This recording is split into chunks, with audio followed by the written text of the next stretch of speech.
Back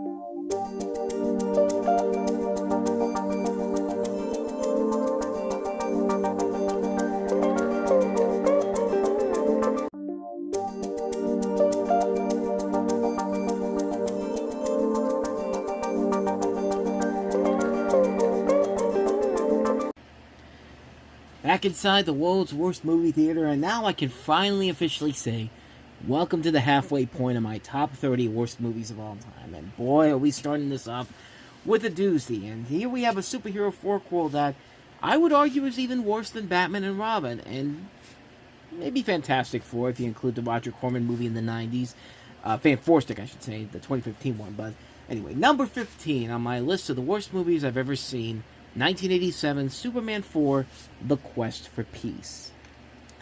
Now, in this one, Superman does a lot in his newest adventure, including having the return of Lex Luthor, played by Gene Hackman, determined to make the world safe for nuclear arm merchants, creating a new being to challenge the Man of Steel, the radiation-challenged nuclear man, played by Mark Pillow. The two superpowered forces clash, which sees Superman saving the Statue of Liberty, repulse a volcanic eruption of Mount Etna, and rebuild the demolished Great Wall of China, and perform many more feats. Or stuff that doesn't make any sense whatsoever. And I'm not even going to waste any more time on this particular one, because honestly, this is going to be considered quite controversial to some people, but I think Superman 4 is even worse than Batman and Robin. I'm sorry, but the truth is, Batman and Robin is at least something that is at least funny, entertaining in a way, shape, or form. I mean, it's not a great movie by any means necessary, but I can watch Batman and Robin more times than I can watch Superman 4. I mean, oh my god. Superman 4 was horrible. Everything that was great about the first Superman film, Superman's 1 and 2, is just taken away big time. And you can just tell they were just in it for the money on this one. I mean, nobody wanted to make a good movie here. All they wanted to do was just make a quick buck, and that's it. And to be perfectly fair, there's one scene in the beginning of the movie that I thought was pretty good. Clark going back to Smallville.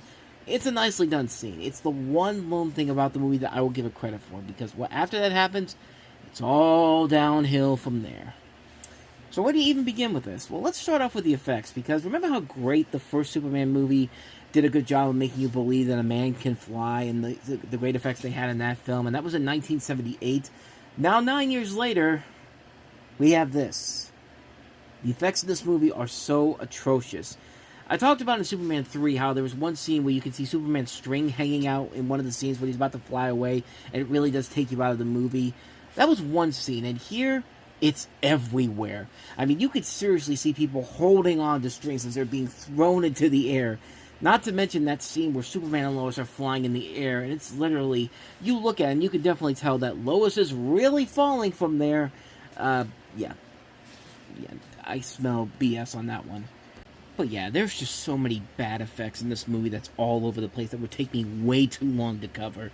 Some of them we'll actually delve into in just a little bit here, but the second thing that really hurts the movie is Luthor's plot to take over the world. It's ridiculous for a number of reasons. Number one, his sidekick is the uber annoying Jon Cryer, who they literally probably took off the set of Pretty in Pink and said, "You're in this movie now, just be obnoxious and annoying." Because Jon Cryer can be funny. I mean, Jon Cryer has proven time and time again he can be a decent comedic actor, but man, he gets on your nerves so goddamn quickly in this movie. 2, they successfully managed to get a piece of Superman's hair that supposedly weighs 1,000 pounds by taking a pair of scissors, a simple pair of scissors, by the way, one that you go into your kitchen and take out of your drawer, and just clip it, and it's so easily able to be cut off. How is that even possible? Unless those scissors could easily cut 1,000 pounds, that does not make any sense at all. And also, third, Nuclear Man is basically the equivalent of an evil Captain Planet. Except because of this movie's bullshit logic, he's invulnerable to solar power. There are so many scenes in this movie where Nuclear Man is not even in direct contact with the sun, but miraculously can still fight just as much as he still did beforehand. So saying that he's invulnerable to superpowers, solar power, makes absolutely no sense whatsoever. Fourth, speaking of things that don't make any sense whatsoever, the whole movie makes no sense whatsoever. The biggest piece of what the hell were you thinking comes in the final act of the movie, where Nuclear Man takes Mariel Hemingway's character. I don't even remember her name. Just say it's Mariel Hemingway.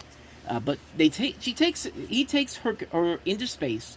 Superman goes after him, and she's still able to breathe and not die out in space. Like, I don't care who you are. If you're in space without any kind of protection, like a suit or helmet, you are dead. You turn into Bart and Homer when they're trying to leave the rocket that's going into the sun in that Treehouse of Horror episode. Like, you start blowing up, like you're about to go, you start blowing up and then you explode. That's what happens in real life. Not in this movie. No. Apparently, in this movie, the laws of physics don't exist anymore because it's a comic book movie, and who cares about being smart or being clever about anything about anymore, because we're just making a movie about it's a comic book movie. Like, I'm literally thinking that's the excuse that they went to the studio with. This doesn't make any sense. It's a comic book movie. You literally have her in space without a helmet or anything. Nope, comic book movie. You realize that this is one of our most popular comic book movie. Alright, fine. I mean, that's literally what happens. That's probably literally what happened with this movie. Like, the writers cannot be this stupid. They just can't be. And the biggest fuck you to this movie is Superman's big plan to eliminate all nuclear weapons. That scene in the middle of the film is one of the most stupidest scenes in the movie because Superman's plan is a nice gesture, but the big problem is that no official government is just going to hand you their nuclear weapons because you're Superman. Unless you're the Superman and Man of Steel, who's literally going to rip your head off if you don't give him the nuclear weapons. Not this Superman. Not the Superman that is seen as the most iconic Superman for a modern generation, pretty much. I mean, I know there's George Reeves in the fifth on the TV series, but everyone thinks of Christopher Reeve, of course, that's the original Superman. But that being said, no government is going to just give you away their weapons just because Superman told you to give them up. And at the end, nothing has been resolved, but Superman takes it as a partial victory, saying this bit of insulting dialogue: there will be peace when the people of the world want it so badly that their governments will have no choice but to give it to them. So let me get this straight.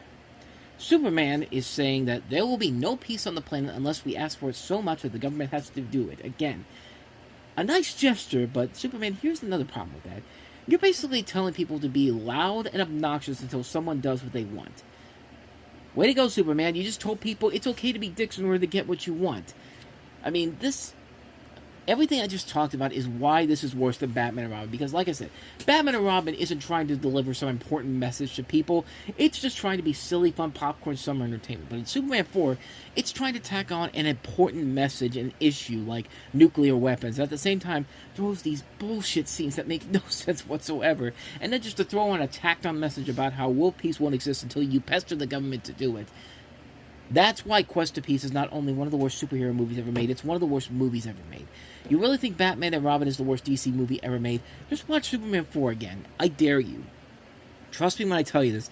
It's the worst of the worst in terms of Superman movies. There have been bad Superman movies, but this is the worst of the worst. Hands down, my number 15 worst movie of all time, Superman 4, The Quest for Peace.